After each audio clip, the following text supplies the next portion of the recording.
Agency ప్రాంతాలు మీరు చెప్పినట్టు ఏజెన్సీ ప్రాంతాల్లో గంజాయి ఎక్కువగా పట్టించు అవన్నీ కూడా గిరిజనుల పోయి దాన్ని నెపం నెట్టుతున్నారు. వైట్ కాలర్ నేరస్తులు అంతా కూడా గంజాయిని పండిస్తూ దాని మీద మీరు ఉద్యమాలు చేయట్లేదు.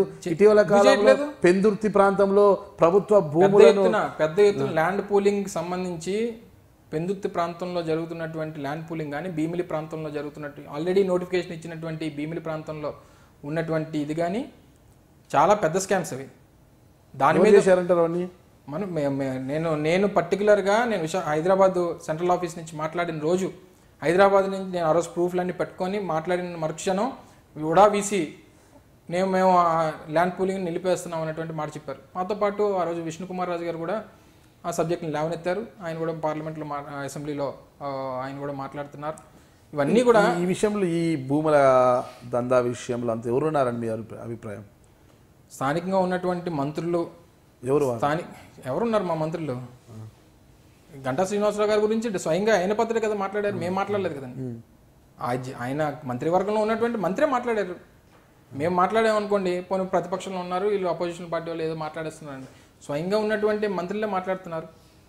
ఈరోజు అక్కడ ఉన్న స్థానికంగా ఉన్నటువంటి పెందుర్తి ఎమ్మెల్యే బండారు సత్యనారాయణమూర్తి గారు. అందుకే మొన్న ఏదో సందర్భం వస్తే చెప్పాను, చంద్రబాబు నాయుడు గారు ఎప్పుడో ఒకసారి వచ్చి సంవత్సరానికి ఒకసారి వచ్చి ఒక పార్ట్నర్షిప్ సమిట్ ఏదో పెట్టేస్తున్నారు విశాఖపట్నంలో. ఆయన ఆ పార్ట్నర్షిప్ సంగతి దేవుడెరుగు. రోజు ఇక్కడ ఎమ్మెల్యేలు ఈ భూ దందా చేసిన వాళ్ళు, భూములు ఆక్రమించుకున్న వాళ్ళతో రోజు పార్ట్నర్షిప్ సమిట్లు జరుగుతున్నాయి. అనకాపల్లి ఎమ్మెల్యే కూడా పెందుర్తిలో ఒక భూమిని కబ్జా చేశారని మీరు అనకాపల్లి సమన్వయకర్త ఒక పేరు చెప్పలేము, ఒక ఊరు పేరు ఒక ప్రాంతం పేరు చెప్పలేము ఆయన గురించి. అంత బలవంతుడు ఆయన. చాలా ఉన్నాయి ఆయనకి. అంటే మీరు చెప్పిన విషయం ఉంది చూసారా, అలాంటిది ఓన్లీ అనకాపల్లి పెందుర్తి కాదు, ఓవరాల్ ఆ చుట్టుపక్కల ప్రాంతాల్లో చాలా ఉన్నాయి. అనకాపల్లి ఎమ్మెల్యే పీలా గోవింద్ అని అంటారు. చాలా ఉన్నాయి ఒక స్టోరీ. అది మళ్ళీ మనం ఒకసారి కూర్చోవాలి ఇంకో డిస్కషన్కి. ఇప్పుడే చెప్పండి ఎన్నని చెప్పమంటారు ఆ చిట్టాన్ని? నేను ఎక్కడ చెప్తాను, చిట్టాడికి 2-3 చెప్పండి ఎక్కడెక్కడ చేశారు. ఆర్నవ్ ఎస్టేట్స్ అని చెప్పి హైవే మీదే, నేషనల్ హైవే మీద, అది ఆవా అంటే చెరువు సంబంధించినటువంటి ఒక ల్యాండ్.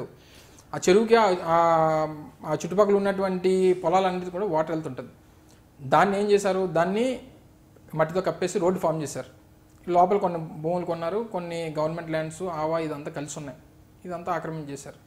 చేసిన తర్వాత దాన్ని అసలు రోడ్డు వేయాలంటే చెరువులో నీటి కాలువలోంచి రోడ్డు వేయడానికి లేదు. దానికి ఎలాగా మనం అఫీషియల్ చేయాలని చెప్పారంటే వాళ్ళ కొడుకు పెళ్లి తీసుకుని వెళ్ళి ఆ సైట్లో పెట్టాడు. సీఎం గారు వస్తున్నారని చెప్పి రోడ్డు వేయించాడు. దాన్ని అలాగా కన్ఫైన్ చేశారు. కన్ఫైన్ చేసి ఇచ్చేసారు. ఆ రోజు దాడి వీరభద్రరావు గారు మాట్లాడారు, నేను మాట్లాడాను, చాలామంది మాట్లాడారు. ఇష్యూ వాళ్ళు ఏదో అక్కడికి అలా హోల్డ్ అయిపోయింది. ఇలాగా చాలా ల్యాండ్ ఇష్యూస్ ఏమనంటే బెదిరించడం, భయపెట్టడం, స్థానికంగా ఉన్నట్టు అంటే అధికార బలం చూపించడం, ఇవన్నీ కూడా ఎక్కువ అక్కడ. ప్రతిపక్ష పార్టీ నాయకులు, జిల్లా అధ్యక్షులు, నియోజకవర్గ సమన్వయకర్తలుగా ఉన్న మీరు ఎలాంటి పోరాటం చేస్తున్నారు ఆయన మీద? ఇప్పుడు మనం అధికార పార్టీలో ఉన్నటువంటి ఎమ్మెల్యేలు, అధికార బలం, ఈరోజు పోలీస్ వ్యవస్థ ఏ రకంగా పనిచేస్తుందో సినిమా పోలీసులా ఉంది ఈరోజు అంతా కూడా. సినిమాలో మనం చూపిస్తుంటాం, ఎమ్మెల్యే దగ్గర నుంచో ఎంపీ దగ్గర నుంచి ఫోన్ వస్తే ఎస్ సార్, ప్రతిపక్ష పార్టీ నాయకుల దగ్గర నుంచి ఫోన్ వస్తే నో సార్. మీ ప్రభుత్వం వస్తే వాటికి స్వస్తి పలుకుతారా మీరు? 100%. ప్రభుత్వం అనేది ఒక వ్యవస్థ. ఆ వ్యవస్థ నలుగురికి ఉపయోగపడేటువంటి వ్యవస్థ, ఎంతో బాధ్యత కలిగినటువంటి వ్యవస్థ. వాళ్ళు వేసుకున్నటువంటి కాకి చొక్కా కానీ లేకపోతే కాకి యూనిఫామ్ కానీ ఈరోజు సమాజంలో ఉన్నటువంటి ప్రతి ఒక్కరికి న్యాయం చేయడం కోసం, ఎవరికైనా కష్టం వస్తే కాకి చొక్కా అండగా మనకు నిలబడుతుంది అన్నటువంటి ఆలోచనతో దానికి ఒక గౌరవం అనేది ఉంది. కానీ ఈ 3 సంవత్సరాల కాలంలో ఆ గౌరవాన్ని తీసినటువంటి సందర్భాలు బాగా ఎక్కువ కనబడుతున్నాయి. గతంలో రాజశేఖర రెడ్డి గారు ముఖ్యమంత్రి, ఇంత ఘోరం ఎక్కడ లేదు. ఈ రోజు ఎవరైనా ధర్నా చేస్తే నిమిషాల్లో అరెస్ట్ చేస్తారు, బంద్ చేస్తామంటే హౌస్ అరెస్టులు చేస్తారు. మన విశాఖపట్నంలో రిపబ్లిక్ డే కోసం విశాఖపట్నం జగన్మోహన్ రెడ్డి గారు వస్తే ఎయిర్పోర్ట్లో వాళ్ళు జ్యూరిస్డిక్షన్ కాదు, వాళ్ళకి ఏ రకమైనటువంటి సంబంధం లేదు, కనీసం లాంజ్లో కూడా వచ్చేటువంటి అవకాశం ఇవ్వలేదు జగన్మోహన్ రెడ్డి గారికి. ఎంత ఘోరమైనటువంటి ప్రజాస్వామ్యాన్ని కూని చేసేటువంటి వ్యవస్థ, అటు అధికార పార్టీ చెప్పు చేతల్లో నడుస్తున్నటువంటి వ్యవస్థ. అధికార పార్టీకి 100% సబార్డినేట్స్, అందులో అధికారంలో ఉన్నటువంటి ప్రభుత్వానికి సబార్డినేట్ గా పనిచేస్తున్నటువంటి వ్యవస్థ. జనవరి 26 అనేది ఒక గణతంత్రమైన దినోత్సవం. ఈ రోజున క్యాండిల్ ర్యాలీ చేయడము, యువతను రెచ్చగొట్టడము ఎంతవరకు సబబని గవర్నమెంట్ ప్రశ్నిస్తోంది కదా. యాక్చువల్గా ఫస్ట్ క్యాండిల్ ర్యాలీకి విశాఖపట్నంలో పిలుపునిచ్చాం.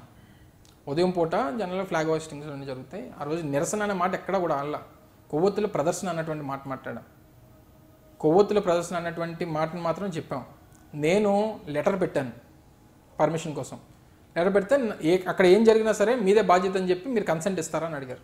కన్సెంట్ కూడా ఇచ్చాను. ఏం జరిగినా నాదే బాధ్యత, ఏ నష్టం జరిగినా, ఎవరికి ఏ ఇబ్బంది వచ్చినా, ఏం జరిగినా నేనే బాధ్యత అని చెప్పి జిల్లా పార్టీ అధ్యక్షులు నేను కన్సెంట్ లెటర్ ఇచ్చాను. కన్సెంట్ లెటర్ తీసుకున్నారు. పోనీ బీచ్ రోడ్లో వద్దు, బీచ్ రోడ్లో చెయ్యం, పోనీ వేరే దగ్గర ఎక్కడైనా పర్మిషన్ ఇస్తారని అడిగాం. మాకు పార్టీ ఒప్పుకోవట్లేదండి, ప్రభుత్వం ఒప్పుకోవట్లేదు, మేము ఇవ్వలేము, మీకు వేరే ప్లేస్ కూడా లోకల్గా ఉన్నటువంటి పోలీసులకు ఇవ్వాలన్నటువంటి ఇది ఉన్నా ప్రభుత్వం ఇవ్వలేమన్నారా, ప్రభుత్వం ఒప్పుకోవట్లేదు అన్నారు. ప్రభుత్వం ఒప్పుకోవట్లేదు అన్నారు. ప్రభుత్వం ఒప్పుకోవట్లేదు, మా డీజీపీ గారు ఒప్పుకోవట్లేదు అన్నట్టు మాట చెప్పారు. కన్సెంట్ అడిగారు. మరి అలాంటప్పుడు కన్సెంట్ ఎందుకు అడగాలి? నా దగ్గర కన్సెంట్ తీసుకున్నారు. మీకు ఏం జరిగినా సరే మీదే బాధ్యత అని చెప్పి కన్సెంట్ తీసుకుంటారు లేదని కన్సెంట్ తీసుకున్నారు. సో ఇవన్నీ కూడా క్లియర్ కట్. ఆ రోజు ఏం జరిగిందంటారు ఎయిర్పోర్ట్లో? అంత కనిపించిందే కదా సార్. జగన్మోహన్ రెడ్డి గారు ఫ్లైట్ దిగ్గానే అక్కడ అడ్డు చెప్పడమే నాకు తెలియగలుగుతాను. ఫ్లైట్ దిగ్గానే అడ్డు చెప్పారా? మరి ఫ్లైట్ కనబడుతుంది కదా మీకు ఫోటోస్లోనే, మీకు వీడియోస్లో ఫ్లైట్ కనబడుతుంది కదా. అంటే అక్కడ ఫ్లైట్ దిగిన తర్వాత జనరల్ విశాఖపట్నం ఎయిర్పోర్ట్ ఫ్లైట్ దిగిన తర్వాత అరైవల్ దగ్గరికి ఒకవేళ మా ఎయిర్ ఇదైతే దాంట్లోంచి వెళ్ళిపోతాం, లేకపోతే బస్సులో తీసుకుని వెళ్ళి అరైవల్స్ దగ్గర డ్రాప్ చేస్తారు. పక్కన లాంజ్ ఉంటుంది, లాంజ్లోంచి బయటికి అరైవల్స్లోకి వెళ్తాం. ఫ్లైట్ దిగిన వెంటనే కనీసం లాంజ్లోకి తీసుకుని వచ్చి ఒక వ్యవస్థకి ఒక ప్రొసీజరు, ప్రివెంటివ్ అరెస్ట్కి ఒక నోటీసు, ఇవన్నీ సహజంగా జరిగేటువంటి ప్రొసీజర్. 2 పార్లమెంట్ సభ్యులు, ఒక రాజ్యసభ సభ్యుడు, ఒక లోక్సభ సభ్యులు, ఎక్స్ఎమ్మెల్యే అంబట్ రాంబాబు గారు, జగన్మోహన్ రెడ్డి గారు, లీడర్ ఆఫ్ అపోజిషన్, మీరు వ్యవహరించేటువంటి తీరదా? మీరు లీడర్ ఆఫ్ అపోజిషన్కి ఇచ్చేటువంటి గౌరవం అదా? పార్లమెంట్ సభ్యులకి మీరు ఇచ్చేటువంటి గౌరవం అదా? లాబీలోకి తీసుకుని వచ్చి లాంజ్లో కూర్చోబెట్టి మీకు ఇలాగ బయట ఈ పరిస్థితులు ఉన్నాయి, వస్తే ఈ రకమైనటువంటి డిస్టర్బెన్స్ జరిగేటువంటి పరిస్థితి ఉంది, మిమ్మల్ని ప్రివెంటివ్ అరెస్ట్ చేస్తున్నాము, మిమ్మల్ని ప్రివెంటివ్ అరెస్ట్ చేసిన దాంట్లో భాగంగా అయితే మీరు తిరిగి హైదరాబాద్ అన్న వెళ్ళిపోండి, మీకు అన్ని ఇది కల్పిస్తాము, లేకపోతే మీరు అరెస్ట్ని అంగీకరించి అరెస్ట్ అని చేస్తే మేము స్టేషన్కో దేనికో తీసుకుని వెళ్తాం, ఏదో చెప్పండి అని చెప్పి మాట్లాడాల్సినటువంటి పరిస్థితి పోలీస్ వ్యవస్థకు ఉంది. మీరు రోడ్ల మీద మనుషులు పెట్టి ఏదో రౌడీల్ని గోండాలలాగా పోలీసులను వ్యవహరించేటువంటి కార్యక్రమం చేస్తే ఏ రకమైనటువంటి ప్రజాస్వామ్యానికి అది దారితీస్తుంది? ఏ రకమైనటువంటి మెసేజ్ మీరు ప్రజలకు ఇస్తున్నారు? అంటే పోరాటాలు చేయకూడదా? ప్రజలు గలమెత్తకూడదా? ఆ రోజు మీరు జగన్ గారు వెంట ఉన్నారా? నన్ను బొత్స సత్యనారాయణ గారిని ప్రివెంటివ్ అరెస్ట్ చేసి మమ్మల్ని భీమిలి పోలీస్ స్టేషన్ తీసుకెళ్ళిపోయారు. మేము లేవు, ఏం జరుగుతుందో తెలియదు. ఎక్కడ ఆ రోజు అన్ని టీవీలు బంద్ చేశారు విశాఖపట్నం అంతా. బంద్ చేసి మీరు ఇంత కళ్ళ కట్టొచ్చినట్టుగా ఎలా చెప్తున్నారు? వీడియోస్ పంపించారు కదండి. వీడియోస్ అప్పుడు వాట్సాప్లోనే, తర్వాత వీటిలోనే వచ్చాయి, సోషల్ మీడియాలో వచ్చిన తర్వాత క్లియర్ కట్ కనిపించింది. జరిగిన తర్వాత మరి అక్కడ ఉన్న నాయకులతో మాట్లాడతాం కదా సార్, ఏం జరిగింది ఏంటి చెప్తారు కదా మా నాయకులు.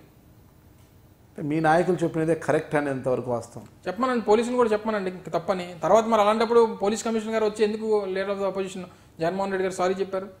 మా వాళ్ళు సరిగ్గా డీల్ చేయలేకపోయారు, మా వాళ్ళు సరిగ్గా వ్యవహరించలేకపోయారు, మరి ఏమనుకోకుండా క్షమించండి అని చెప్పి ఎందుకు కోరారు? వాళ్ళు తప్పు లేకపోతే వాళ్ళు ఎందుకు క్షమాపణ కోరారు? మీరు ఈ విషయాన్ని ఎలా పరిగణిస్తున్నారు ఒక జిల్లా అధ్యక్షునిగా? అది మాత్రం ప్రజాస్వామ్యం అనేటువంటిది ఎక్కడ కూడా ఇక్కడ జరగట్లేదు. ప్రజాస్వామ్యం అనేటువంటిది ఈరోజు రాష్ట్రంలో లేదు. ప్రజాస్వామ్యం అంటే ప్రజలు తీర్పునిస్తారు, ప్రభుత్వాలు ఏర్పడతాయి, ప్రతిపక్షానికి ఒక హోదా ఉంటుంది, ప్రతిపక్షం ప్రజల తరపున పోరాటం చేసేటువంటి బాధ్యత ప్రతిపక్షం మీద పెడతారు. పెట్టిన తర్వాత దానికోసం ఫైట్ చేయాల్సినటువంటి బాధ్యత ప్రతిపక్షం మీద ఉన్నప్పుడు ఫైట్ చేస్తుంటే మీరు మెల్ల వంచాలని చెప్పి, లేకపోతే వాళ్ళు నోరు నొక్కేయాలని చెప్పి, వాళ్ళ పోరాటాల కోసం రోడ్ల మీదకి రావద్దని చెప్పి వ్యవహరిస్తుంటే దీన్ని ఏమని అనుకోవాలి? ఇదే నియంత పరిపాలన? అవి ఇదేమన్నా ఏ గడాఫీయో, లేకపోతే హిట్లరో, లేకపోతే సద్దాం హుస్సేనో? అంటే ఈ రకమైనటువంటి పరిపాలన చేస్తారనుకుంటే వారికి ఉన్నటువంటి ముగింపే మనకే ఉంటుంది. ఎంతోమంది వాళ్ళు ప్రపంచాన్ని సాధించారు, ప్రపంచంలో వాళ్ళ పేర్లు బాగా వినపడి ఉండొచ్చు, కానీ వారికి ముగింపు ఏ రకమైనటువంటి ముగింపు ఉంది? ఇక్కడ కూడా అదే జరుగుతుంది. ఏదన్నా చివరికి ప్రజలే తీర్పునివ్వాలి. ఇందాక మీకు చెప్పాను, ప్రజలే ఆఖరికి తీర్పునివ్వాల్సింది. ప్రజలు గమనిస్తున్నారు, ప్రజలు ఆ రకమైనటువంటి తీర్పునిస్తారు. నేను మీ గుడివాడ అమర్నాథ్, వైఎస్ఆర్ కాంగ్రెస్ పార్టీ విశాఖపట్నం జిల్లా అధ్యక్షుడిని. మీరు చూస్తున్నారు ఐ డ్రీమ్ న్యూస్.